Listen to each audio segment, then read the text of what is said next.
Welcome back again, dear children. We have learned in chapter number 10 Ancient India Cultural till Life of the People. We have also learnt about the various literatures. Sangam literature, which was in Tamil, religious literature, Tipitikas, Bhagavad Gitas, the texts of Adi Shankaracharya, Kautilya, about grammar, about epics of Ramayana and Mahabharata.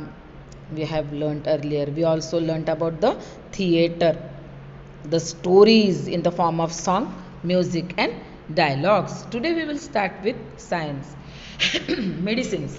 Can you see the picture? You all know that the Indian medical science is known as Ayurveda. It has the symptoms, it understands the symptoms of an illness, its diagnosis, and then treatment. Can you see the picture? Yes. Also, much thought has been given to the prevention of illness. Now, in this pandemic, we are taking precautions of illness. Which kind of illness? From corona disease, from COVID-19. We are also taking preventions every day by staying at home, taking social distance, washing hands again and again, putting on mask, and all these are the preventions of illness. Jivaka was a well-known Vaidya in the court of Bimbisara. Bimbisara we have learnt in Magadha Empire in the previous lessons. Understood? Charaka Samhita, written by Charak, gives the detailed information about the clinical diagnosis and pharmacy. Understood? It also has the remedy of ailments in his book Sushruta Samhita. Understood? So this is not new, very old. Many such books were written by different people. Arabic language, Kitabe Susut means Sushrut, Vagabhatta, Ashtanga Sangraha, Ashtanga Hridaya Samhita were the important. Buddhist Bhikkhu Siddha Nagarjuna has written or described various chemicals and metals in his book Rasana Takara.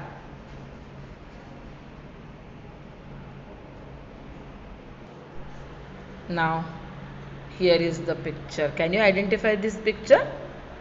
Yes, this is the picture of mathematician. Children, Indians were the first to use the numerals 1 to 9 and 0. You know this? They invented the concept of decimal points, in which the value of digit changes according to its places. Ekam dasham, ekam means units, dasham means tens. Aryabhatta wrote the book Aryabhatiya, which includes many formulas for mathematical operations. Aryabhatta was also an astronomer. He stated that the earth revolves around the sun. Varaha Mihir also wrote the book Panchasiddhantika in the 6th century. The text discusses principles of Indian astronomy. Brahmagupta was also lived in this era. He translated all this in Arabic language. Now, there were many famous centers of education in ancient India. Let us learn them. This is Takshashila University in today's Pakistan. Archaeological evidences found over there.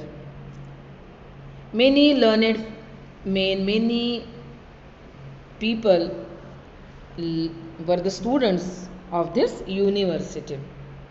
Jivaka, who was a Vaidya, well-known Vaidya, also learnt over there. Chandragupta Maurya, the founder of Mauryan Empire, was also educated at this university only.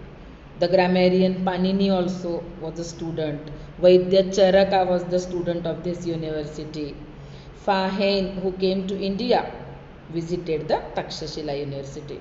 The university provided education in various subjects such as Vedic literature, Buddhist philosophy, economics, logic, etc. Understood? In the same way, Varanasi and Vallabhi are the places where the importance of education was found.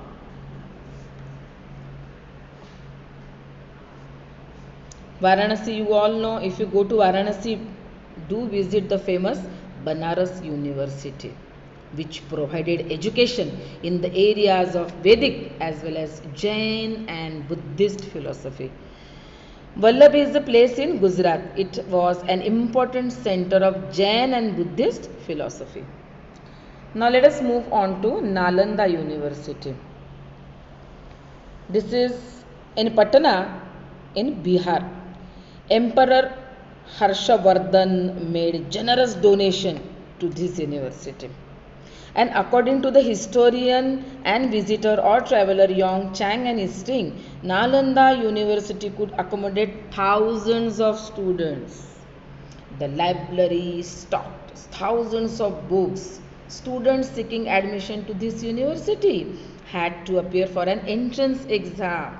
Understood? Now let us see Vikramashila University. See the picture.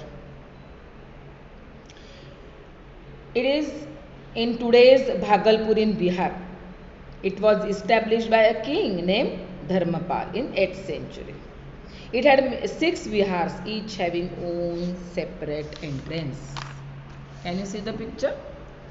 Children, in previous lesson we have learnt about Pallava dynasty. So Kanchi in Tamil Nadu is a place, and it had a center for the teaching and learning of Vedic and Buddhist text. Now let us start with the art and architecture in ancient India. These are the Karla caves in Maharashtra. We can see the stone pillars erected by Emperor Ashoka and many such sculptures during ancient period. So art and architecture was very well developed in that era too. These are the pictures of Ajanta and Ellora. Can you see? Carving is done. Can you see the rock is done very beautifully? It is the place near Aurangabad. So temple architecture developed during Chalukya and Pallava dynasty. The temple of Mahabalipuram I have shown you earlier is the example of the architecture in ancient India. Bronze images of god and goddesses emerged during Pallava dynasty. The iron pillar at Mehroli, I have shown you earlier, the iron pillar of Mehroli near Delhi. Yes, is the evidence of the advanced knowledge of metallurgy, about the knowledge of metals. What is metallurgy? The knowledge of metals was developed in ancient India. So it is clear that ancient India culture was very prosperous and advanced. This much you have learnt in chapter number 10. I will also send a PDF having exercise of this lesson. So do write in your copy. Till then, see you children. Bye bye children.